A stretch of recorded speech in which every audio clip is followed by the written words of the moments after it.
Assalamualaikum. I hope you all are fine. Today we start our physics class. Chapter number 1, Introduction to Physics.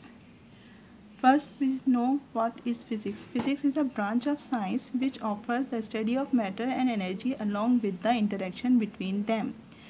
Physics क्या है? Physics science की एक branch है. तो सबसे पहले हमें ये पता होना चाहिए कि व्हाट इज़ साइंस. साइंस का मतलब क्या है? साइंस का मतलब है टू नो, जानना, या स्टडी ऑफ एनीथिंग, या study of nature to get optimum benefit. Science का मतलब क्या है? चीज़ों के बारे में जानना, चीज़ों के बारे में मालूमात लेना. साइंस की मुख्तलिफ ब्रांचेज है जिसकी एक ब्रांच जो है वो क्या है? फिज़िक्स, जो किस चीज़ के बारे में है? Which offers the study of matter, जो किस चीज़ के बारे में हमें बताती है? मैटर के बारे में एंड एनर्जी के बारे में.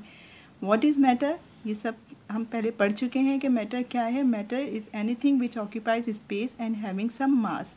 कोई भी चीज़ जो वज़न रखती है और जगह घेरती है वो मैटर कहलाती है. एंड एनर्जी, एनर्जी क्या है? एबिलिटी टू डू वर्क, काम करने की सलाहियत जो है वो एनर्जी कहलाती है. तो फिज़िक्स हमें किस चीज़ के बारे में बताती है? फिज़िक्स हमें बताती है मैटर और एनर्जी के आपस के ताल्लुक़ के बारे में, कि मैटर और एनर्जी एक दूसरे से किस तरह से रिलेट करते हैं. इसके बाद हम आ जाते हैं branches of physics. Branches of physics हमारे पास काफ़ी सारी हैं, जिसमें हमारे पास फर्स्ट ब्रांच है मैकेनिक्स.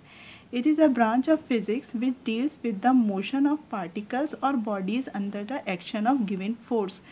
फिज़िक्स की वो ब्रांच जो हमें किस बारे में बताती है? मोशन के बारे में. मोशन का मतलब क्या है? मूवमेंट का होना. किस चीज़ की मूवमेंट का होना? पार्टिकल्स का या किसी बॉडी का या किसी भी चीज़ की मूवमेंट का होना. कब होना? Under the action of given force, जब उसको कोई ना कोई फोर्स, कोई कुव्वत लगाई जाए. Second, atomic physics. It is a branch of physics which deals with properties and structure of atom.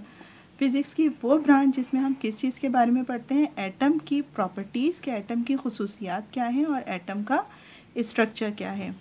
Second हमारे पास है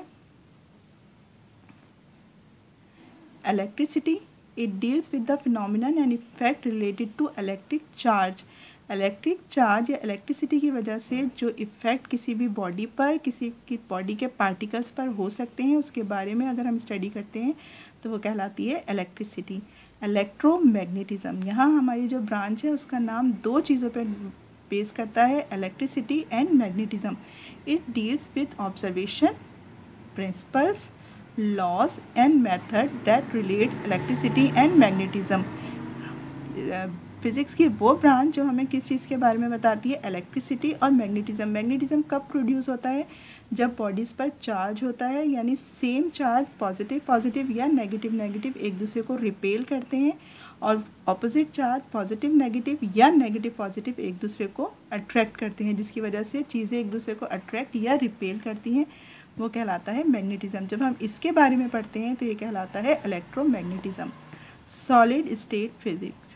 it is concern with the structure and properties of solid material. Solid material वो तमाम चीज़ें जो हमारे आसपास मौजूद हैं जो सॉलिड बेस हैं, वो तमाम के बारे में जब हम पढ़ते हैं तो वो क्या कहलाता है? Solid state physics. नेक्स्ट आते हैं nuclear physics. It is concern with structure, properties and reaction of the nuclei of atom. Atom के बहुत से पार्टिकल्स मौजूद हैं, इलेक्ट्रॉन, प्रोटॉन, न्यूट्रॉन. लेकिन इलेक्ट्रॉन कहाँ होता है? आउटर मोस्ट शेल में. न्यूट्रॉन और प्रोटॉन मौजूद होते हैं इन द न्यूक्लियस. तो जब हम बेस करते हैं सिर्फ और सिर्फ न्यूक्लियस पे, जब हम स्टडी करते हैं सिर्फ और सिर्फ न्यूक्लियस की, उसके स्ट्रक्चर की, उसकी प्रॉपर्टीज़ की, तो वो कहाँ जाता है? न्यूक्लियर फिजिक्स में. Plasma physics. It is concerned with the properties of highly ionized atom forming a mixture of bare nuclei without electron and without electron. हमारे पास प्लाज्मा फिजिक्स क्या है? जब कोई भी चीज़ बहुत ज़्यादा हाईली आयोनाइज्ड हो जाती है, यानी वो दूसरी चीज़ों के साथ रिएक्शन करते हुए इलेक्ट्रॉन देती है. आयोनाइज्ड कब होती है? जब वो इलेक्ट्रॉन देती है या इलेक्ट्रॉन लेती है. इस सूरत में जब उसकी स्टडी की जाती है तो वो कहलाता है plasma physics. Biophysics. It is concern with application of physical method and explanation to biophysical system and structure. Biophysical, bio means living, living things के ऊपर जब फिजिकल मेथड को अप्लाई किया जाता है और उनकी स्टडी की जाती है तो वो कहलाता है बायोफिजिक्स. एस्ट्रोफिजिक्स.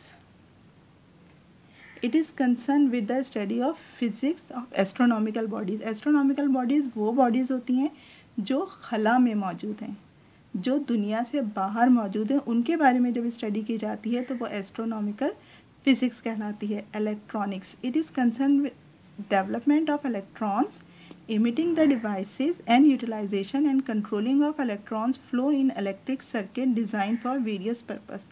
इलेक्ट्रिक सर्किट जो मुख्तलिफ चीज़ों के लिए इस्तेमाल किया जाता है, उसको बनाते वक्त इन चीज़ों का ख्याल रखा जाता है कि किस तरह से ये काम कर सकता है और किस तरह से हम इसे काम ले सकते हैं। तो इन तमाम चीज़ों की स्टडी जो है वो किस में जाती है, इलेक्ट्रॉनिक्स में। नेक्स्ट हमारी है kinematics. Kinematics, it is concern with description of motion without reference of any two any opposing और एक्सटर्नल फोर्स। जब हम बैरूनी तौर पर यानी बाहर से किसी बॉडी को फोर्स नहीं लगा रहे हैं, उसके बाद भी अगर कोई बॉडी मूव करती है तो उसकी स्टडी हम कहाँ करते हैं, काइनेमेटिक्स में करते हैं। Optics, it is concern with light and it's properties. Optics physics की वो ब्रांच है जो हमें रोशनी और रोशनी की तमाम प्रॉपर्टीज़ के बारे में बताती है। Dynamics, it is concern with cause of motion of their and there effects. Dynamics हमें किसके बारे में बताती है, डायनामिक्स स्टडी हमें बताती है कि जब कोई बॉडी मूव कर रही है तो उसकी मूवमेंट की वजह से क्या क्या इफ़ेक्ट्स हो सकते हैं। Calorimetry, it is concern with measurement of heat की मेजरमेंट, टेम्परेचर की मेजरमेंट के लिए जब स्टडी की जाती है तो वो कहलाता है कैलोरीमेट्री।